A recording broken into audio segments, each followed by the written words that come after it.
morning and welcome to First Sip by Draft for Upside. I am Brewery Mark, and this morning I am joined by Chris Emerick. How's it going? It is going good, ready for some first sip action. All right. What are you sipping on? I just drank 4 cups of coffee in a 10-minute span, so I'm a little amped up. I'm ready to go, and hey, I've got some water to kind of wash it down. So I'm being intoxicated by caffeine this morning. Yeah, that's what I need more of. I ran out of coffee, so I'm drinking tea. It just doesn't have the same kick.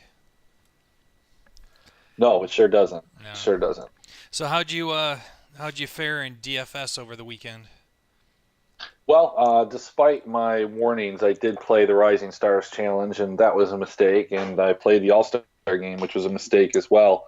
Um, Interesting strategy for the Rising Stars. It was something that I had looked at for football throughout the year, and just was never. I don't think it fits for football as much, but in these All-Star type formats where everybody kind of plays, I think captaining your team with one of the lowest salaried guys because he's going to get some run was a really smart play. That's what the winning lineup had. I tried to do that exact same thing in the All Star game, and that didn't work out so well. So, hey, I didn't put much out there. I just put a little bit to kind of follow along with it. When it came to AAF, I heard you doubled up. Is that right? I did. I went with a run and shoot with I had the Orlando quarterback and two of his wide receivers, and it paid out massively for me. Oh yeah, anything with Charles Johnson was a Yep. major winner. Marshall produced 17.4 fantasy points. Who'd you go with at running back though? I know you were pretty high in Perkins, and he kind of disappointed. Just didn't really get much time on the field. Yeah, that's Despite who I had. So I had Gilbert at quarterback, I had Perkins at running back, and then I went with Ross, Patton, Moore, and Johnson at wide receiver. yeah, and I mean that sounds like a really good lineup. Not surprised you did well. My best lineup actually ended up being the one that we put together on air.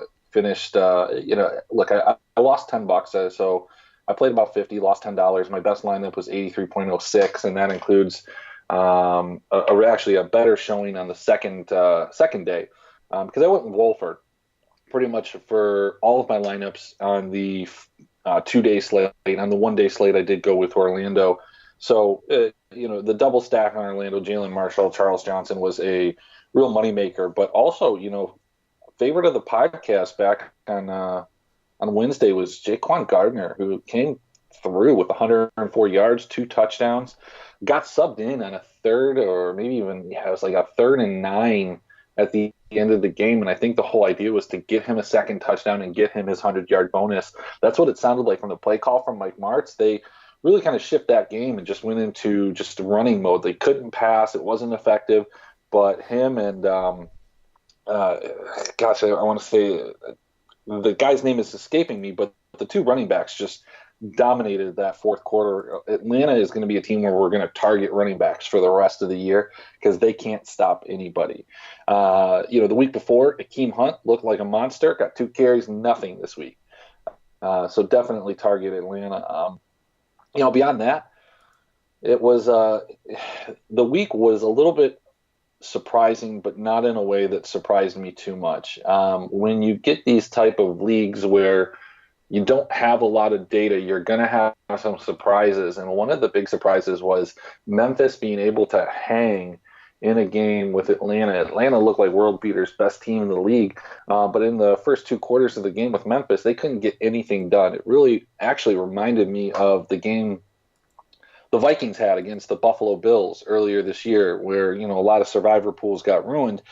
But they were turning the ball over. They had 1 3rd down conversion that was thrown over to Huff. He was crossing. He got the first down, and it looked like they were going to get out of trouble. He gets a big hit late on him, drops the ball, fumbles it. The Express have great field position, and it kind of just went downhill from there. Luckily for the Hotshots, they had, on the other side of the field, they had Christian Hackenberg, who just looked like a petulant child, just continually complaining that people weren't in the right spots and they weren't doing the right things. And that's all well and good when you have somebody that's a competent leader and a competent player. But Christian Hackenberg can't throw the ball to save his life. Granted, tough guy, took some big hits, but I'm pretty excited for next week in terms of the extra data that we have for AAF. I think we are going to continue to have overall success with the picks of the podcast. Well, I think the games will get better too, since the teams will have more data too and film the study. So we should start seeing better matchups. I mean, I only managed to watch the first two games on Saturday. Were the only ones I watched completely, and they were boring. And it was very difficult to watch it, but I'm trying to get into the mentality of watching it. So I'm hoping this week we get some better matchups and we actually get another one of those Orlando games like we had Sunday night. Yeah, I think you gotta watch Orlando. You gotta watch San Antonio. Those are and Atlanta too. I mean, the first two games on Saturday were boring for the first six quarters. I thought the last two quarters of the Arizona Memphis game, had some excitement to it. They came back. Memphis didn't really provide any type of spark, but you could see Arizona just trying to claw their way back in a game where they obviously weren't playing their best. But you got to watch the Orlando games. I mean, here's the stark difference between Orlando and the other teams is that on third and long, it seems like a lot of teams are throwing in the towel and they're going with the draw play, just getting ready for a punt if it's like 3rd and 10, 3rd and 12, 3rd and 15. Orlando, on the other hand, was just throwing 50-yard bombs. It's 3rd and 16. Okay, let's just air it out. And they were completing. It was a lot of fun. San Antonio's offense looked really, really good. One of my big knocks on them in week one was that they weren't able to really convert much in the red zone. And when they got closer, there were turnovers and mistakes. They kind of cleaned that up. It was interesting for them to bring in their second string quarterback in the middle of the game just to give them some reps. It makes sense. It's a developmental league, but they had some extra weapons. That team's going to be very, very good. It's just going to be hard to compete with Orlando and the weapons that they have, the diversity in their backfield. Charles Johnson looks great. Jalen Marshall looks great. They've got a couple other receivers. The big thing is they're catching the ball. I can't tell you how many drops we saw again, and that's got to get cleaned up. It's inexcusable even at this level. To be dropping the ball as much as some of these guys are, and fumbling the ball for that matter. So there's a reason these guys are where they are. It's basically practice squad games. But look, man, you got to catch the ball. Yeah, especially it's supposed to be a developmental league, and some of these guys are hoping to get a shot up to the big leagues. And the pass catching is terrible. I haven't actually looked up any stats. I'd be curious to see targets versus catches so far through the year. Week one, it was a 16% drop rate. The NFL is a 6% drop rate. So pretty significant difference. I did get into a little bit of an argument with somebody on Twitter. They were saying that the CFL was, had more talent, but it's just not the case. The CFL guys catch the ball. That, I think, is the big difference between the two leagues. One of the nice things, too, from this weekend is the best place to follow statistics for the AAF is going to be on noextrapoints.com. The guy that runs that ended up taking down most of the GPPs, so really nice to see somebody that put in a lot of work and has benefited the fantasy community as a whole with that work statistically for these teams, breakdowns, getting information, being able to profit. I normally don't like seeing somebody win a GPP if it's not me, but if it wasn't going to be me, it wasn't going to be you, it wasn't going to be, Danger. I'm glad it's somebody that has made my life easier in terms of looking up stats. Right. Yeah, it's starting to gain ground. I noticed Pro Football Focus has got a section on AAF now, so they've started tracking the stats. Yeah, and they have from week one, but even Evan Silva wrote like a Saturday matchups article and some other things. So that's okay. We're going to get our content out a little bit quicker. I think some of our takes were really good. Some of them were off the board, but I was 4-0 on picks for money line, 2-2 on the spread. Hey, San Diego kicked a field goal, under a minute left, up 9. They kicked the field goal to destroy the 9.5 9.5 points that were going the other way that I had. So it is what it is. That's just the way the game's played. But we don't have any basketball today, Mark. How'd hockey go for you this weekend? It was a rough weekend. So I did really well Friday. Most of my picks came in, but Saturday and Sunday I just didn't pay enough attention. We were talking in the pre-show. Um, I forgot to double check my goalies, and I ended up putting in a goalie that didn't play. They pulled him out the last minute. Don't know why, but whatever. My fault. Good lesson for all the beginners out there. Make sure you double check your lineups before they start.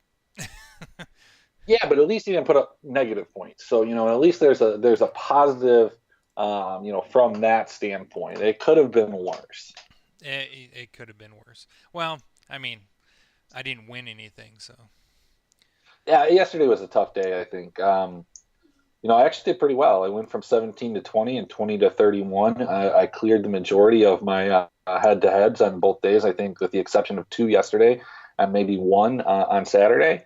Did cash the GPPs, cashed all the double ups on Saturday, Sunday, cash across the board. So looking to keep that kind of train rolling and seeing what we can do. Certainly with the benefit of a couple kind of backdoor covers in hockey. Vasilevsky getting the shutout, only facing 20 shots on Saturday was certainly helpful. It didn't look like Tampa Bay was going to do much against Montreal, but then kind of with a flurry of 3 goals and Stamkos getting involved there. But I will say that Joe Thornton, no points against Vancouver. I was kind of disappointed to see him not on your lineup, but you got off that train at the right time. Yeah, yeah. Luckily, I did not play him. I looked at him and I felt there was a couple of better plays, even though I love him against Vancouver. Um, so yeah, got lucky there.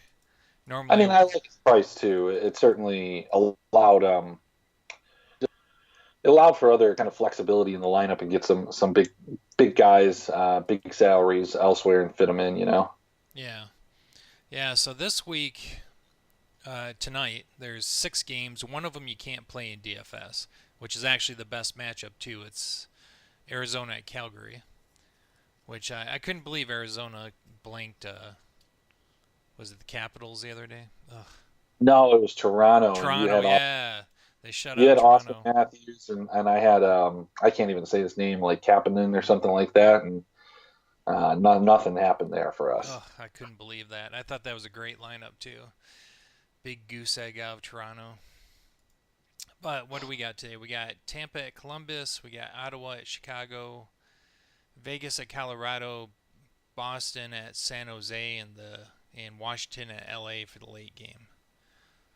Washington is on a road back to back. Let's keep that in mind. Yeah, well, the nice thing is though they don't actually leave their hotel. They're in the, they're in the LA Anaheim area. So they played Anaheim last night. They're playing LA tonight. It's not like they have a lot of travel or anything. Sure. And LA is terrible, and I think the Caps are going to be very pissed off they lost that game to Anaheim yesterday. Yeah, pretty embarrassing fashion too. Anaheim just kind of waxed them. Yeah, they dominated that game. Washington needs to fix their defense. So it is the trade week. So the trading deadline's at the end of this week or next Tuesday, the 25th. So they need to fix their defense somehow. It's terrible. Yeah, I mean, last night the only benefit for me is I did play the two players that produced on Washington. I had Carlson and Ovechkin. Carlson had the goal and the assist. Ovechkin had the goal. Those are the two weak points or weakest points of Anaheim. So I was lucky to kind of backdoor cover that. But who do you like today? Who are your top picks? Um, so I am leaning towards that Tampa Bay game, and I love San Jose tonight. So um, I just love San Jose at home right now. They're clawing and scratching for the top of their division. Um, sorry. So we'll have my quick picks up on the website a little bit later, but what I'm looking at here is for center. I like Braden Point for Tampa Bay the most. He comes in at 7,200. He's on the top scoring line. Um, Basically, his job is to just feed Kucherov and Stamkos the puck. Okay. I mean, um, I like him too, and I like Kucherov too. It's just really hard to get away from him if you're playing cash at this point. yeah, exactly. On wing, Patrick Kane is still on his heater, even though Chicago's dropped two of the last three. He's still scoring. They put Taves back on the line with him, which has just increased that. Um, I Sure. think, And I tried to stick Kane with Kucherov and Stamkos and Valesky the other night, and you couldn't make it work. But I remember you saying that, looking at his stats, and I tried to kind of jam him in, and it just didn't work for me. But he had a big game that day too, so I wish I could have made it work. yeah, and that's the Ottawa Chicago game. I think is going to be interesting. I think this is going to be a sneaky shootout. I mean, Ottawa's top lines are playing really good. The number two line with Steve Duchesne is playing really good. So he's another, pivot that you could do there. Or if you're putting in multiple lineups, maybe load up on a little bit of Ottawa in this game. I have Well, a I will tell you the expected Corsi for that game is by far the most of any of the matchups at 49.6 and 50. So both have like the highest offensive expectancy and two of the worst defenses. So I think you're really on point with that. yeah, yeah. So I'm gonna have a lot of exposure to that game overall. But Patrick Kane is by far my favorite play in it. Okay. Um, Defense, I'm gonna roll with Eric Carlson from San Jose. They put him back up on the top line, so it's actually him and Brett Burns playing together again. And talk about 1-2 punch, and they play in the number one, the first power play line. And San Jose is going for the top of their division right now. And Boston's playing good, but I don't know if they have enough firepower to go all the way across the country and beat a San Jose Shark team. Okay. And then now here's another case, and this is what burned me yesterday. So my goalie tonight is going to be Phoenix Copley for Washington. Now I'm assuming he's going to play because it's the second game of a back-to-back, and that's when he usually plays. So check the lineups. If he plays, he's only 7,800 in a game that I think Washington will win rather easily. If not, then you're going to have some decisions to make. You could play Holtby there. It's still, if you want to play for a win or come down to a Cam Ward or somebody, if you need to save some salary. So one of the things too that I would say with that strategy there is you kind of have to have a pivot too, because that's a late game. That's on at 10:50 Eastern time. So we may not get a firm decision on that till later, and you might get some late news on something like that, like a late scratch. And so you got to pay attention to that, watch it, and kind of have a pivot. Just looking at an idea for a pivot, and you can tell me what you think here. You could either pivot to like Martin Jones or even Marc-Andre Fleury. Both are in the late kind of time zone, so you'd be able to switch, and they're about the same salary. So Yeah, and for me, I'd probably take Jones in that case. Fleury is interesting though. The only thing I don't like about that is it's at Colorado, and Colorado plays so much better at home. sure, and Fleury plays worse on the road. So hey, there's that. I've got a pick here. I haven't dug too deep into it, but I do have a guy that I want to play. And I don't think that there's anything that you can do to get me off of him, but I want to, just, get your opinion on this and see if my line of thinking makes sense. But Brandon Peary on Vegas had, a huge streak earlier in the year of just being on fire. Went through a little bit of a cold streak the last 10 or so games. If he plays, I mean, last game against Nashville, he put up a goal, block shot, two shots on goal. I think maybe he's heating back up. What do you think? Yeah, he has been. So, and two weeks ago against Arizona, which it's Arizona, but he put up a goal. I think the big thing I see here is that he's shooting the puck again. He went through this little streak of like 4 or 5 games where he didn't really shoot the puck, and now he's shooting the puck a lot more and getting them on the net, which is even more important. Yeah, and I don't know. Maybe when he got moved up to the first line, it looked like that's when his streak kind of changed. When he was playing on the second and third lines, he was getting a little bit more production, and his production obviously constituted moving him up to the first. But it looked like he struggled there. Maybe it was just sharing the puck with other guys that were heavy hitters. Maybe it was, playing against the other team's top defensive line. Whatever the case is, it's one of those situations where I think that certain people flourish in different scenarios, and there's guys in basketball that are really, really good coming off the bench, but when you put them on the starting lineup, they've got to share the ball with the superstar, and they're getting defended by better players, and so they don't produce at the same level that they do, and maybe that's what the Vegas has realized with Brandon Peary here. Yeah, and I think that I definitely agree with you. I think that's the case. I think he's definitely a second line guy where he'll be the top guy on the other lines instead of being the third guy on the top line. Sure. Okay. Yeah, All right. And then and what is he? 5,200. That's yeah, it's a great salary too for him. who are your kind of your salary savers? I've got one or two here, but I want to hear your opinion. My favorite value tonight is Danton Heinen from Boston. Um, they've moved him up a line for his good play, and he's been rewarding the team. He's got a point in his last 3 games. He's only 5,500. He's getting a ton of ice time. Okay. What about tipsy picks? I mean, my value plays are more of the tipsy variety. I've actually got two on the defensive side of the board. Who do you got under Shoot like? him out. Why don't you shoot yours out?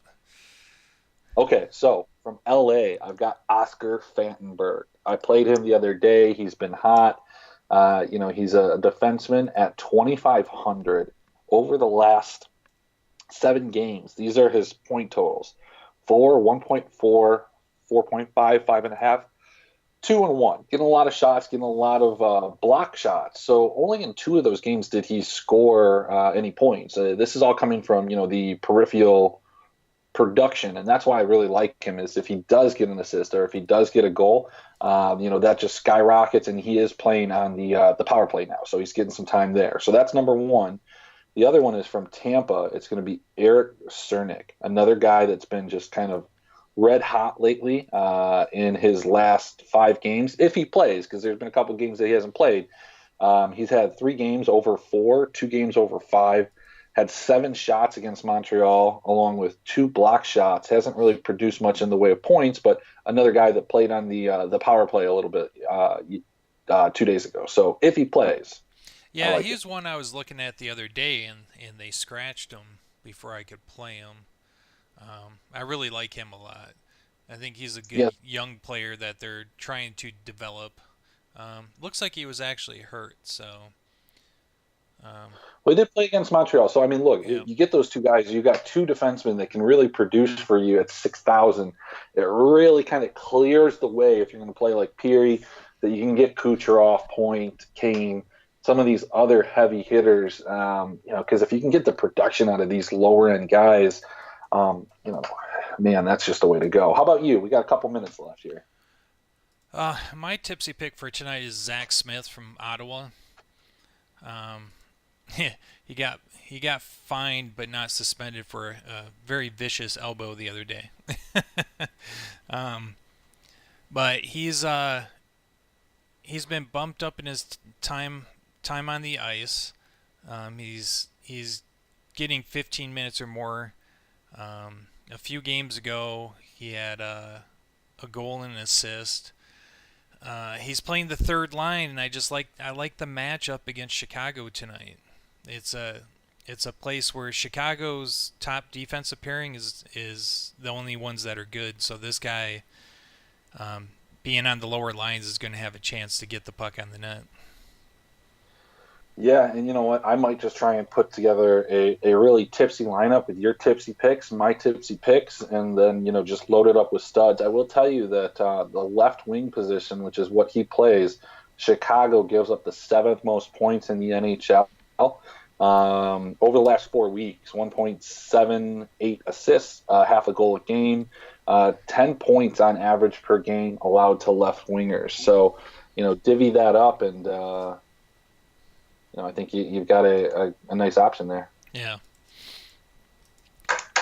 Cool. Hey, wow, look at that. We're already out of time. Any last thoughts? Hey, I'm gonna post some head to heads, swoop them, and let's see where it goes from there. All right. So I'm Brewery Mark. That was Chris Emerick. We're First Sip by Draft for Upside on the Legends Sports Network, and we will see you tomorrow morning.